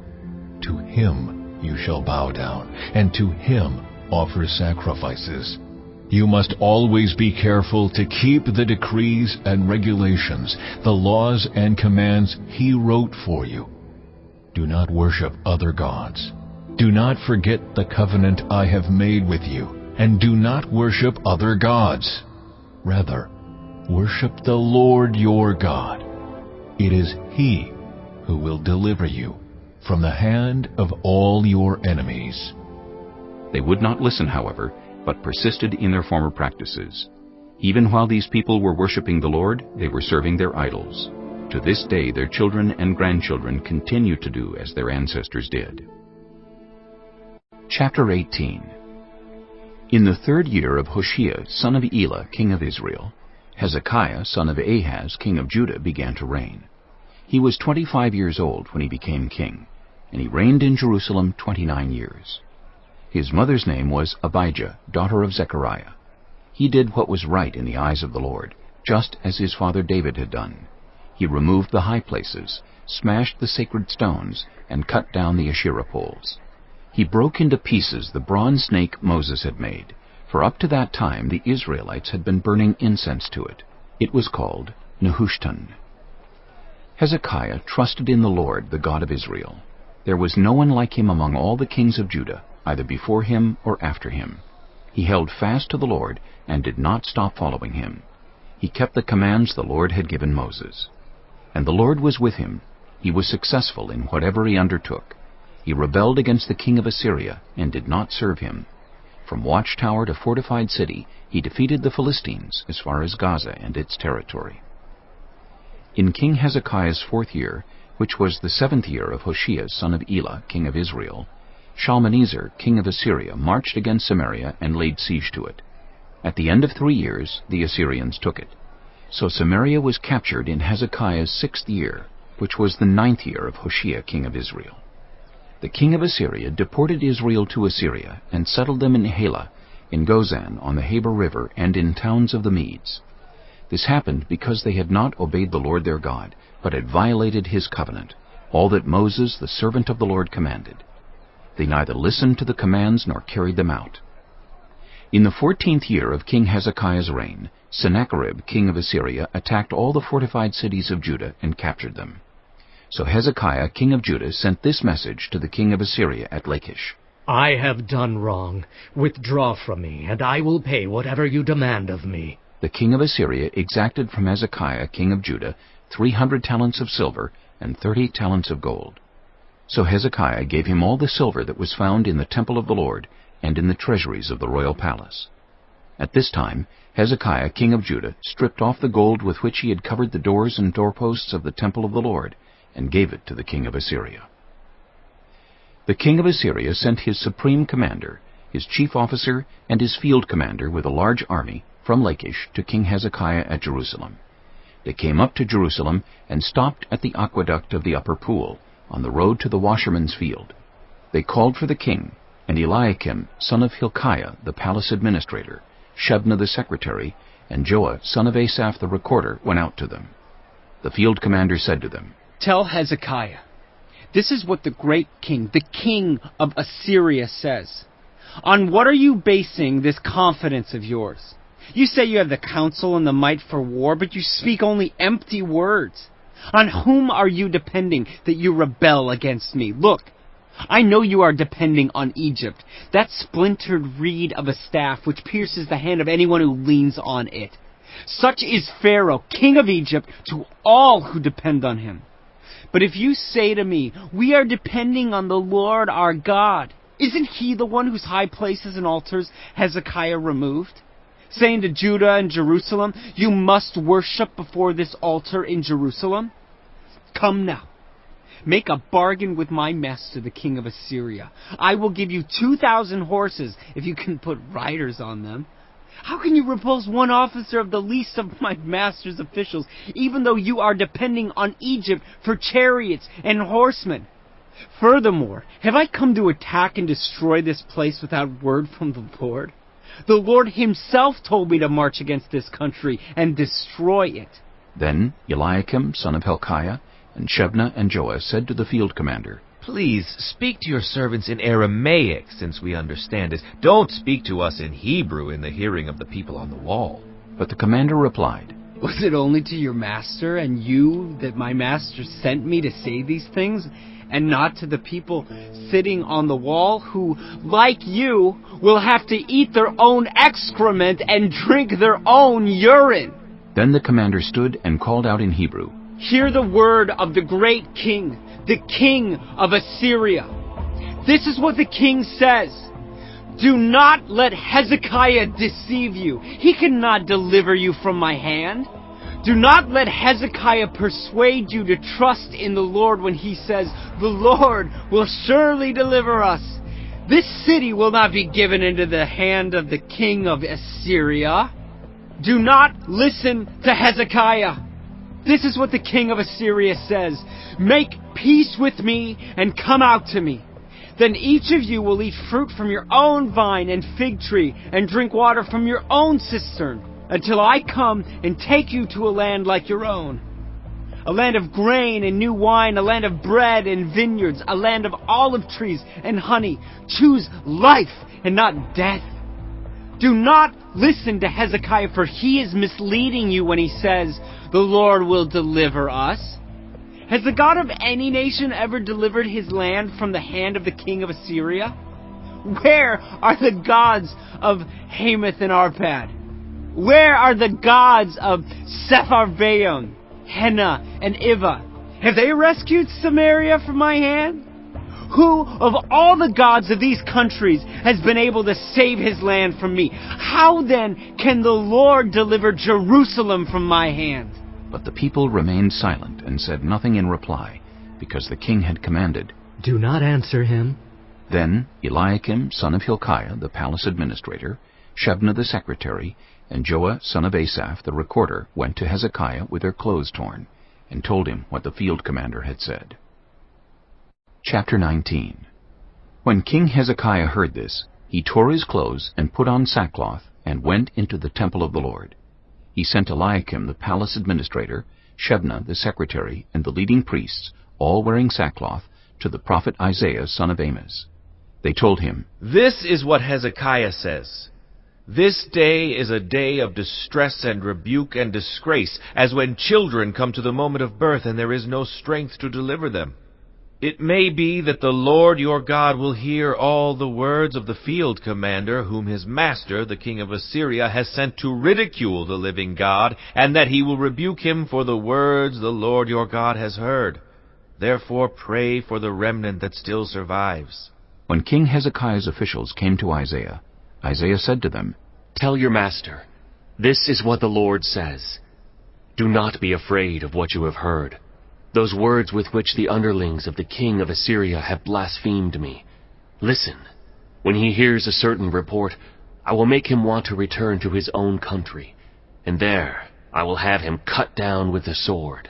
When the field commander heard that the king of Assyria had left Lachish, he withdrew and found the king fighting against Libnah. Now Sennacherib received a report that Tirhakah, the king of Cush, was marching out to fight against him. So he again sent messengers to Hezekiah with this word, "Say to Hezekiah, king of Judah, do not let the God you depend on deceive you when he says, 'Jerusalem will not be given into the hands of the king of Assyria.' Surely you have heard what the kings of Assyria have done to all the countries, destroying them completely. And will you be delivered? Did the gods of the nations that were destroyed by my predecessors deliver them? The gods of Gozan, Haran, Rezeph, and the people of Eden, who were in Telassar? Where is the king of Hamath, or the king of Arpad? Where are the kings of Lair, Sepharvaim, Hena, and Ivah?" Hezekiah received the letter from the messengers and read it. Then he went up to the temple of the Lord and spread it out before the Lord. And Hezekiah prayed to the Lord, "Lord, the God of Israel, enthroned between the cherubim, you alone are God over all the kingdoms of the earth. You have made heaven and earth. Give ear, Lord, and hear. Open your eyes, Lord, and see. Listen to the words Sennacherib has sent to ridicule the living God. It is true, Lord, that the Assyrian kings have laid waste these nations and their lands. They have thrown their gods into the fire and destroyed them, for they were not gods but only wood and stone, fashioned by human hands. Now, Lord our God, deliver us from his hand, so that all the kingdoms of the earth may know that you alone, Lord, are God." Then Isaiah, son of Amos, sent a message to Hezekiah. "This is what the Lord, the God of Israel, says. I have heard your prayer concerning Sennacherib, king of Assyria. This is the word that the Lord has spoken against him. Virgin daughter Zion despises you and mocks you. Daughter Jerusalem tosses her head as you flee. Who is it you have ridiculed and blasphemed? Against whom have you raised your voice and lifted your eyes in pride? Against the Holy One of Israel. By your messengers you have ridiculed the Lord. And you have said, 'With my many chariots I have ascended the heights of the mountains, the utmost heights of Lebanon. I have cut down its tallest cedars, the choicest of its junipers. I have reached its remotest parts, the finest of its forests. I have dug wells in foreign lands and drunk the water there. With the soles of my feet I have dried up all the streams of Egypt. Have you not heard? Long ago I ordained it. In days of old I planned it. Now I have brought it to pass, that you have turned fortified cities into piles of stone. Their people, drained of power, are dismayed and put to shame.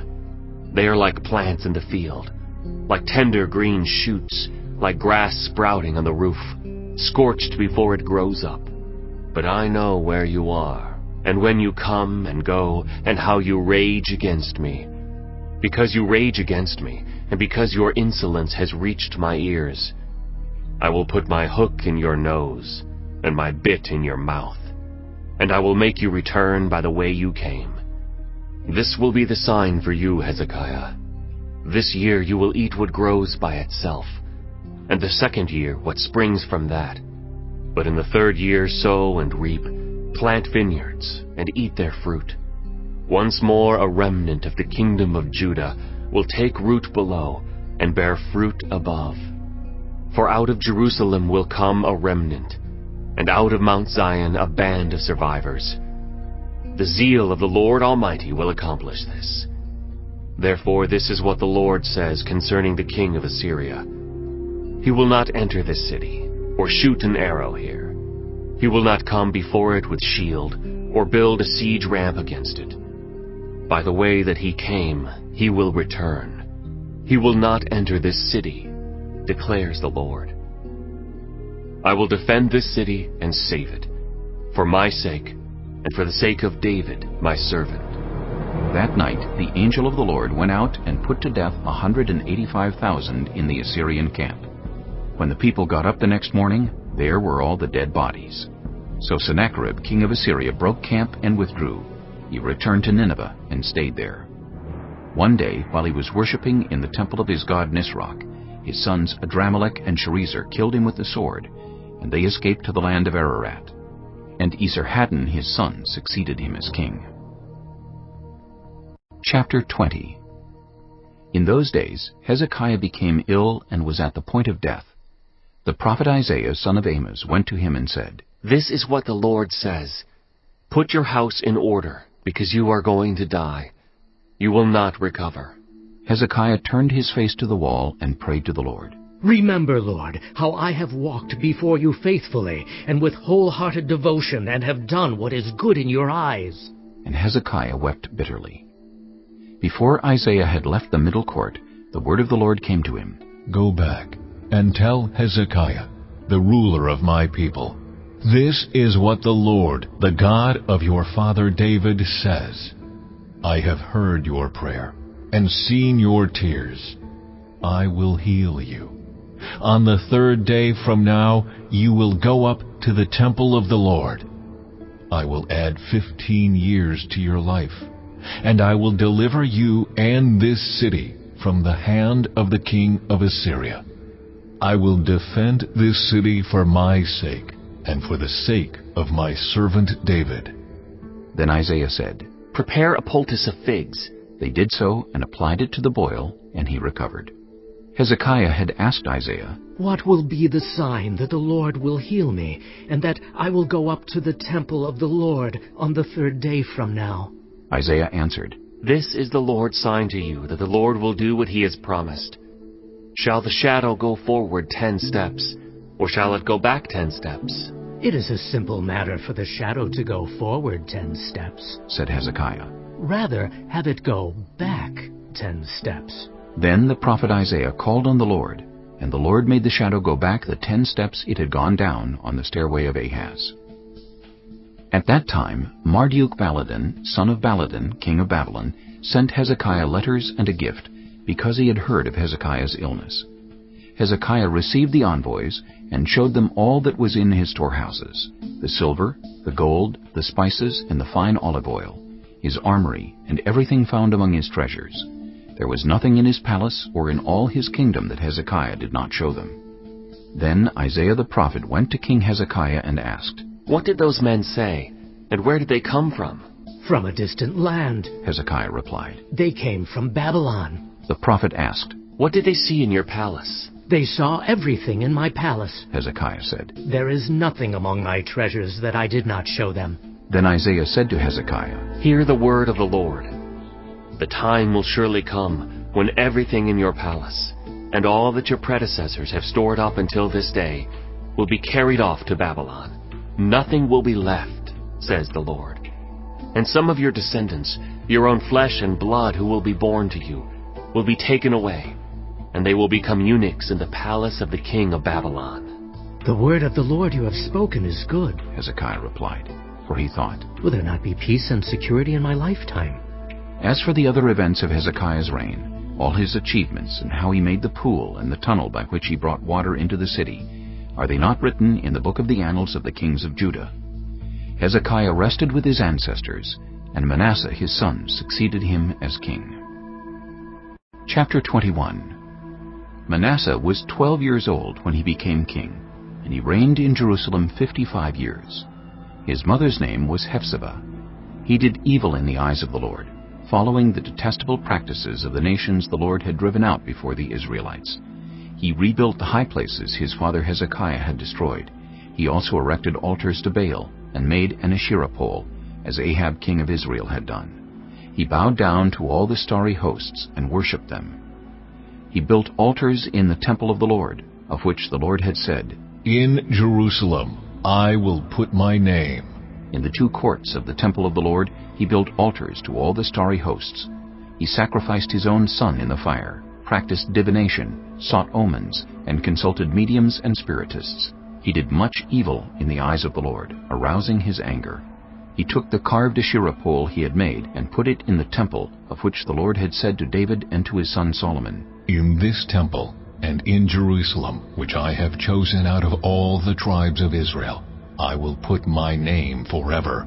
I will not again make the feet of the Israelites wander from the land I gave their ancestors, if only they will be careful to do everything I commanded them, and will keep the whole law that my servant Moses gave them." But the people did not listen.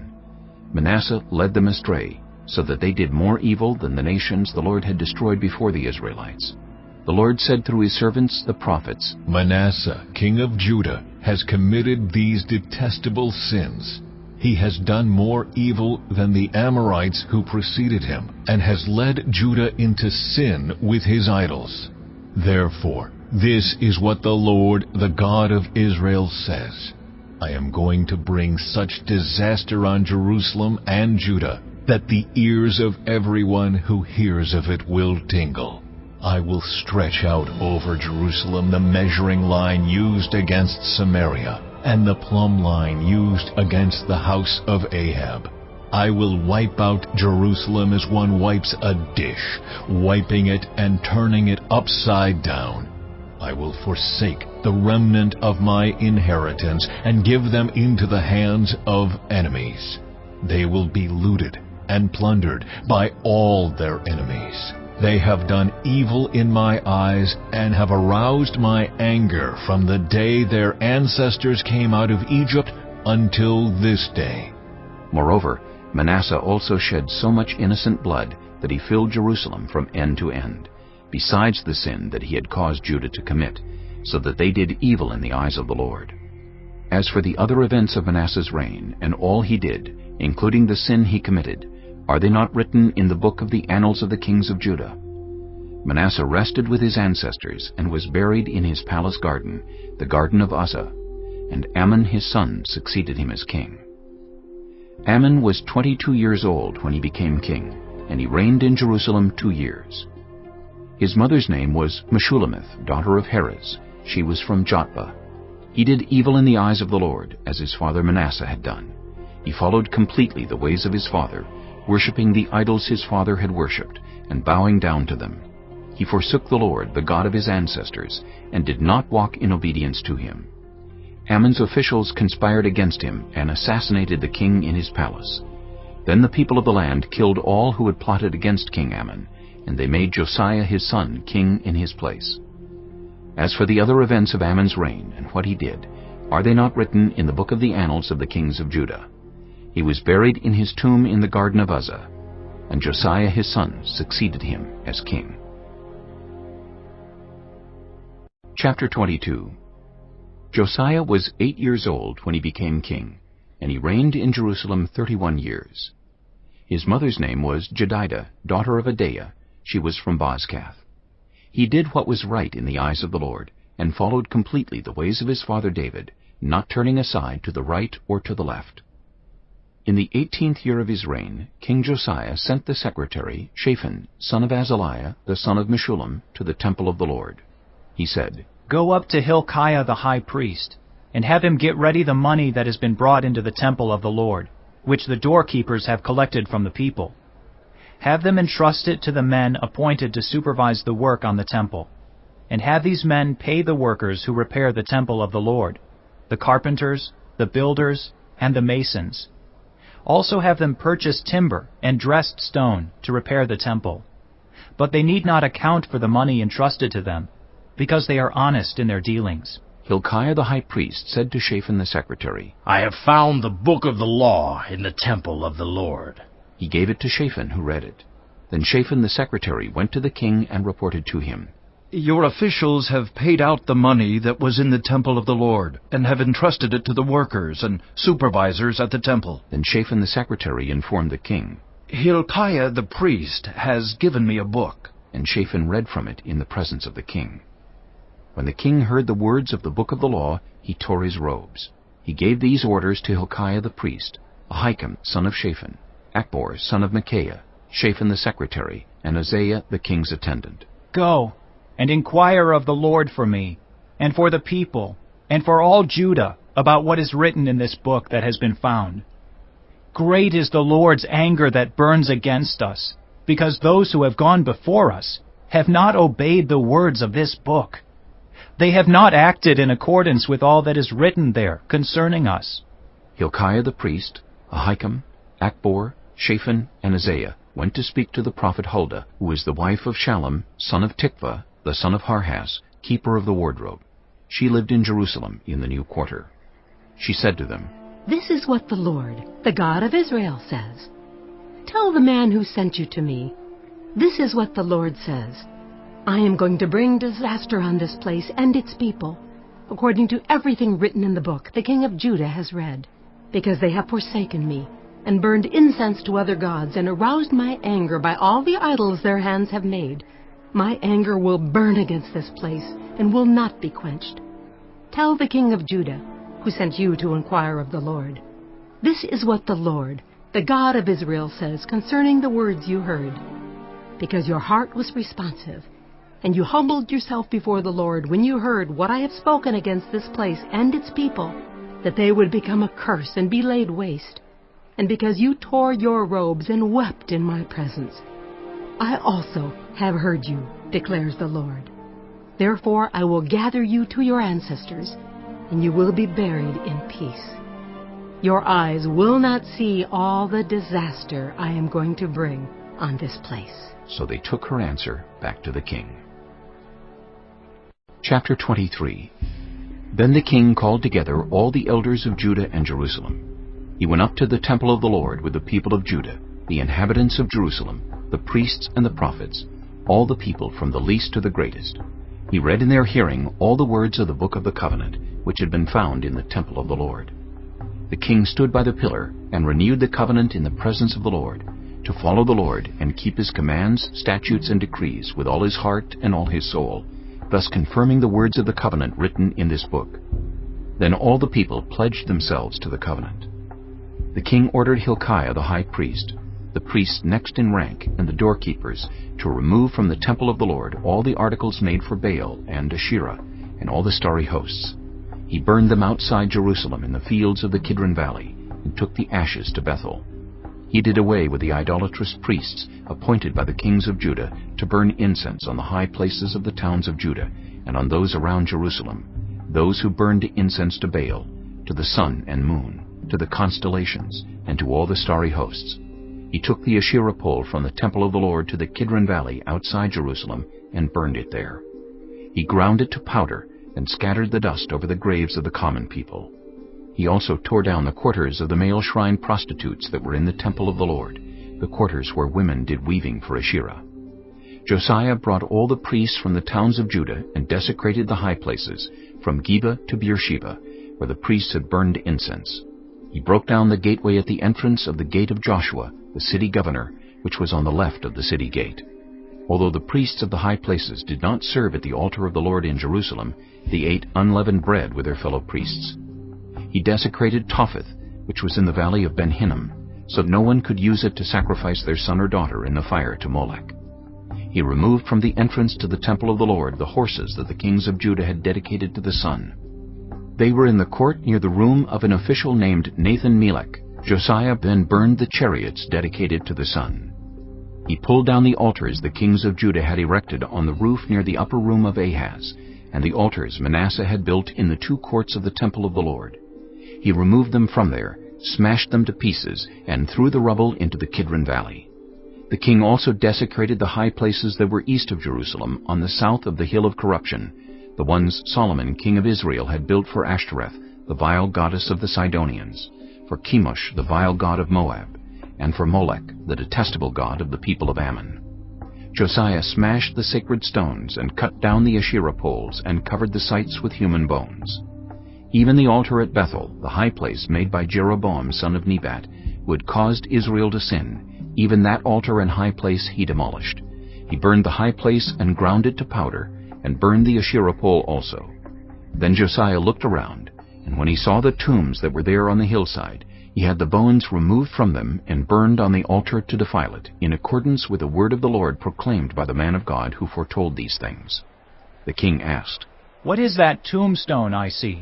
The people of the city said, "It marks the tomb of the man of God who came from Judah and pronounced against the altar of Bethel the very things you have done to it." "Leave it alone," he said.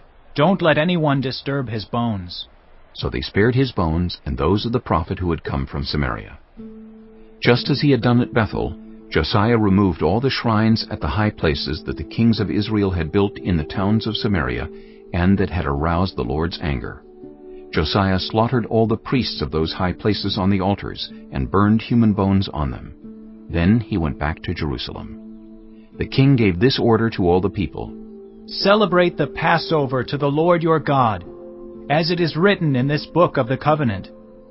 Neither in the days of the judges who led Israel, nor in the days of the kings of Israel and the kings of Judah had any such Passover been observed.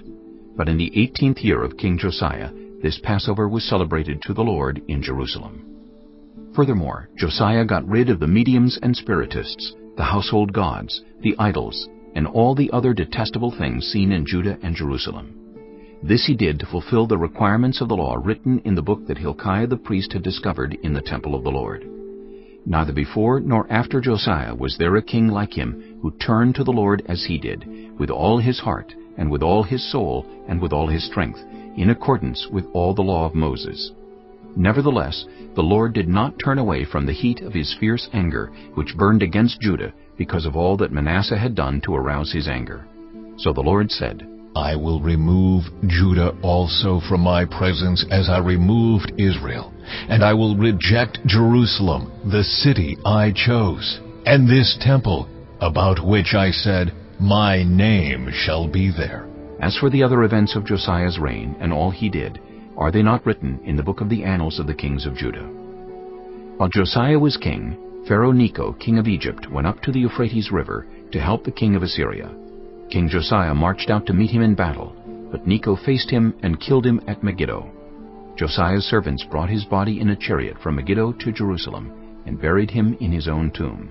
And the people of the land took Jehoahaz, son of Josiah, and anointed him and made him king in place of his father.